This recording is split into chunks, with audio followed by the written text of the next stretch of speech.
diploma, birth certificate, NBI, PhilHealth,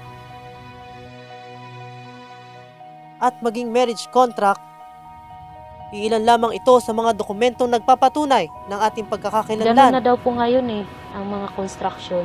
Kailangan may Mga requirements dokumento na daw. kung saan maaari sana nating magamit sa pagkakaroon ng trabaho Ano po ba yung mga requirements na hinihingi at ng higit sa NHA? lahat upang makakuha ng pribilehiyo sa ating lipunan. Dahil hanggang ngayon wala pa kayo ng Wala, mga dokumento na dokumento. hinihingi Ngunit na. paano na lamang kung ni isa sa mga ito ay hindi tinataglay ng isang Muntinlupeño?